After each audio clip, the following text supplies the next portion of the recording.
This is Will Gregg, coming back to you again for another lesson in flow.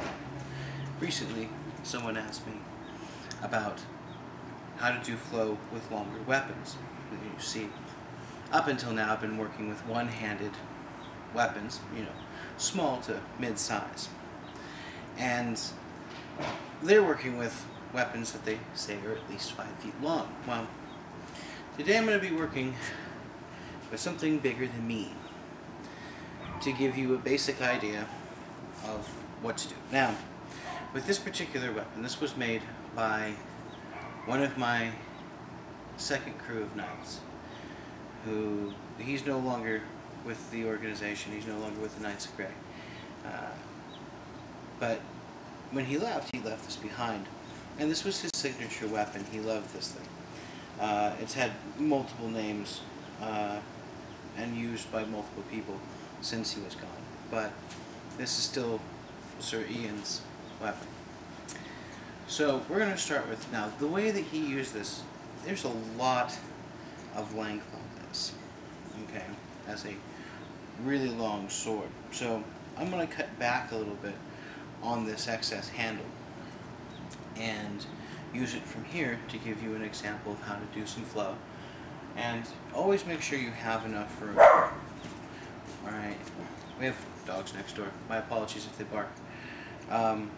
Make sure you have enough room no matter which direction you're going, so that you don't actually, hit a friend or hit a wall or a fence while you're practicing. A good sudden thud and a stop will kind of mess up your flow.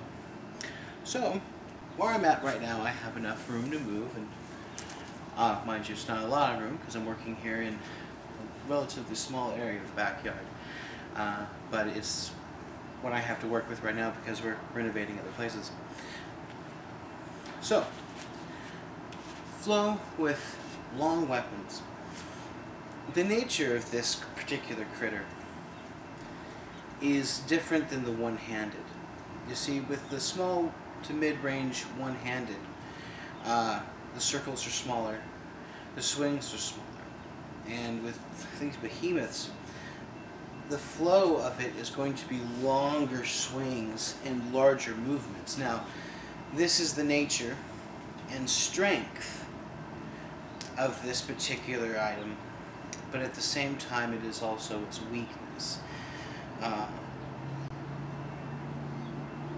So a lot of these moves that I'm showing you will be suggested towards your training, towards getting used to your weapon, learning how to maneuver with your weapon, but not specifically actions that you would use in combat. Now, mind you, many of these moves you would, but swinging way over your head and keeping it up here for a long period of time, as we'll get into staff and so on, leaves you completely open. And I wouldn't use it in a fighting defense, at least all of it. Bear that in mind. Think, if you're going to do a spar match, if you're in some sort of LARP group that would allow a weapon of this size, bear in mind that these are long-range weapons. These weapons, in this particular case, is specifically designed to keep your opponent over there, and you'll fight him from where you can. So, first of all, the first thing I want to talk about is the same maneuvers that we have been talking about all along. Now, you saw how long this weapon is comparatively, and you can tell that I'm moving my body with it to keep the momentum going. You'll find that the larger the weapon, the more momentum and push that you need to keep it going accurately and safely. As well, while I'm working with these larger weapons, I'm using gloves, and I'm going to get closer for you to see this. These gloves have a wrap that goes around your wrist. Now, these are not medical, these are not in any way prescribed, but this extra little support around your wrist, especially if you're using larger weapons and if you're using real weapons, because those are metal and not pipe, consider your own safety as well, as far as protection, as far as guards, pads, wrist protection, so on and so forth. So, you have your standard forward spin. Now, you also have your reverse spins. Alright, with these you can get all sorts of spins.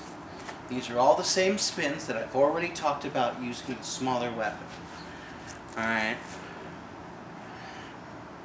The difference ones have to do with using the pivot point of where your first hand is, the pivot point of where your second hand is, and also using you yourself as a third point. We'll definitely get back into that with Spear. So when you're using a long weapon, you can use the same flow, but you can also use your core as a center point. So you can turn with your body and not just the weapon. You can move out, you can move inward with it, and it's moving at your point. Right there, I'm actually using it across my body as I come around. But in the end, the movements are the same. They're just largely, wow, I'm using new dialect here. It's basically the same. They're just bigger moves. So, let's switch on to the next item.